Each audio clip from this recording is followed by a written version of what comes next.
tumalsik yun.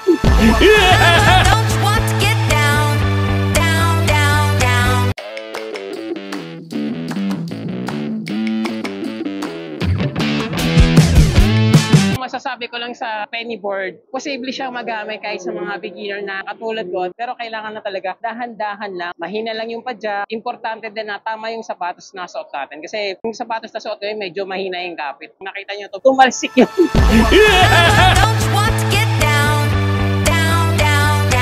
Subukan naman natin yung cruiser board. Mas malapat yung board, mas may kapit yung sapatos natin. Hit it! That's what I'm talking about. Wait! Okay, now, from the beginning. Hit it, boys. All young men with suits and ties, just sitting in the crowd smoking big.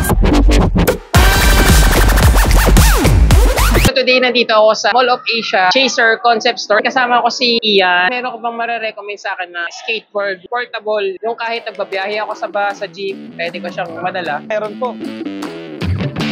Dito sa store, meron tayong tatlong klase ng skateboard. 31 inches, 28 inches, tsaka marked up natin na 22 inches. Portable sir, meron po tayong penny board. Pwede mong dalhin kahit sa bus. Ito yung pinakamaliit? Yes po, Patingin, ito sir? po yung pinakamaliit natin.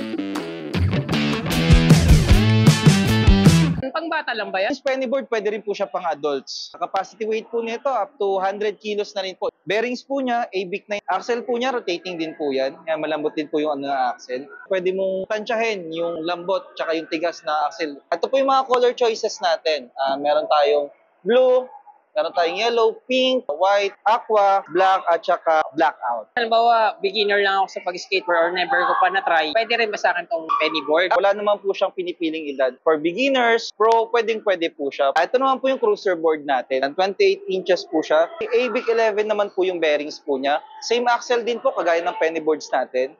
Yan, fast rolling din po siya. Chinese maple naman po yung gamit po ng woods. Maganda naman sa kanya, advance siya ng konti kay Penny kasi mas malapad po yung deck niya. Kung beginner ka, pwede mo siyang i-consider. Medyo mas komportable siya. Kumbaga nasa in middle po siya ni skateboard tsaka na Penny. Para pag nagpa-practice ka pa lang, medyo mas malapad yung tutungtungan mo. Isa lang yung size po niya, magkakaiba lang siya ng mga designs. Talagang cruising yung Purpose yung mga, halimbawa, imbis na maglakad ng mahaba, skateboard. Chaser mo. Third floor beside 511 front of Game Park. Hit it, boys. Hello mga ka-DNA, si Sherlyn po ito. Subscribe to Shopping Sensei. Pindot na.